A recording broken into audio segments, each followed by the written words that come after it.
Hey leader, today we're going to talk about 8 practical ways you can increase your mental acumen with any situation that you face. Number 1 is to ask God for it. Number 1 is the simplest, just ask for it.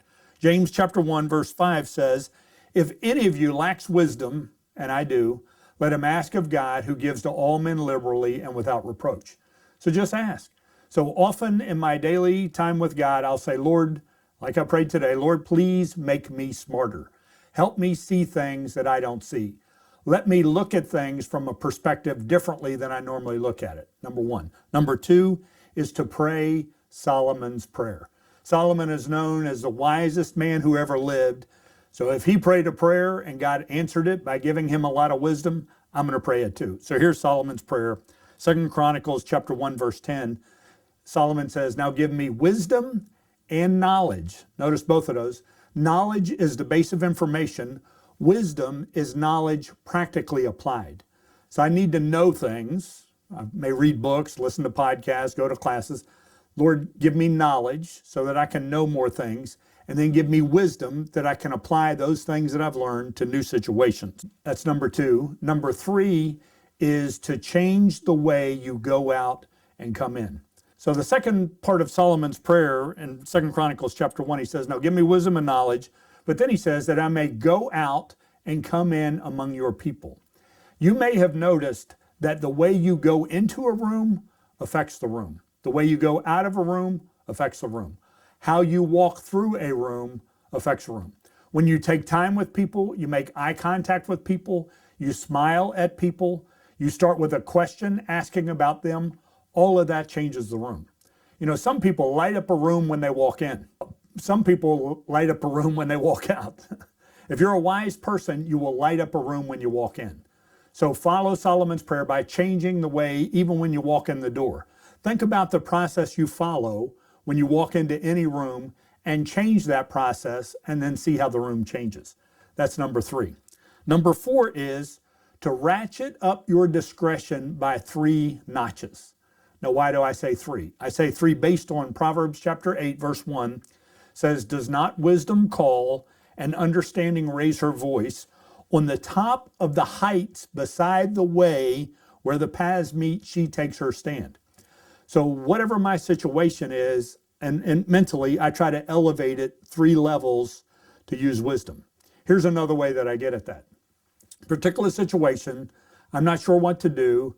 I ask God to up my wisdom by 3 notches. Here's another way I ask it. Lord, what would a great leader do in this situation? Because sometimes it's hard for me to go from what I'm thinking to elevate my own thinking. But if I can put it in the frame of someone else and then superimpose that on my current situation, often I find an answer that I would not come up with my own, but it's really the best answer because it's coming from a great leader as I understand it. So that's number 4.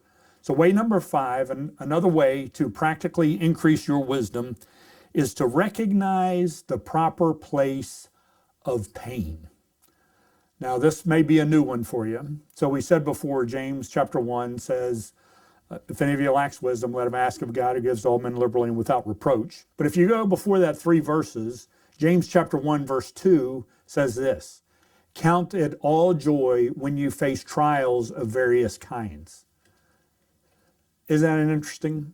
How you approach joy comes 3 verses before wisdom. So the idea in the book of James is, if I count my pain as joy, I can have wisdom. If I don't count it, it won't happen.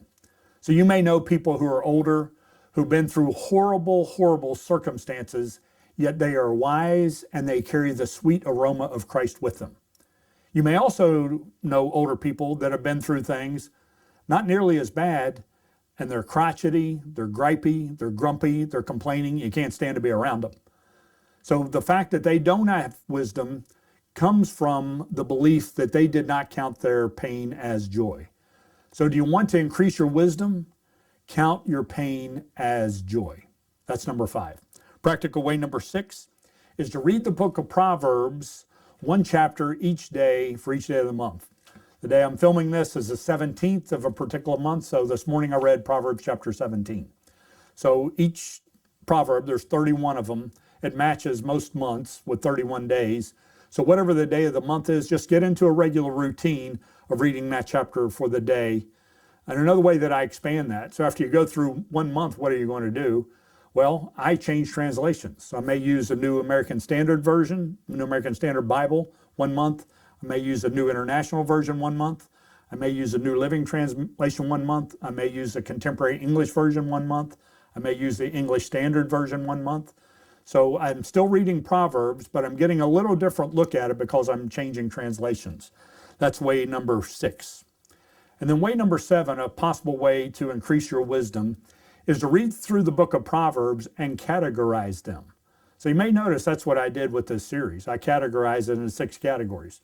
Now there are Proverbs in there that don't exactly fit in those 6 categories, right? But as you read through there, it's almost like reading a dictionary. It goes from subject to subject.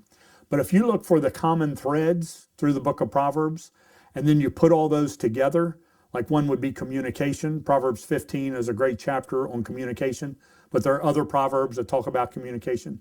Put all that together, that becomes your primer for increasing your wisdom in that one particular area, whether it's communication or something else. So that's number 7. And then number 8, this may challenge you more than all the others, a way to increase your wisdom is to take on a new project. Do something you've never done before, because when you've never done it before, you don't have past history and patterns to rely on. You have to figure it out as you go. And in that figuring out, God can use what you're asking him and the situations and the questions that come to really up your wisdom. Well, what are some things you could do? You could write a book. That would definitely increase your wisdom, just the way that you go about it, understanding it. You could take up a musical instrument, play the guitar or learn how to play the banjo. You could buy a rental house, all the things that go with that, finding the money, finding the financing, finding the house, learning how to fix things, how to market it, how to find renters, their applications, their background, all of those kinds of things. So there's a lot of different things that you can try that you've never done before. And it's a good idea to do some of those things only to increase your wisdom. So God says he will give us wisdom if we ask. He also says in Proverbs chapter 4, wisdom is the principal thing, therefore get wisdom. It's a command.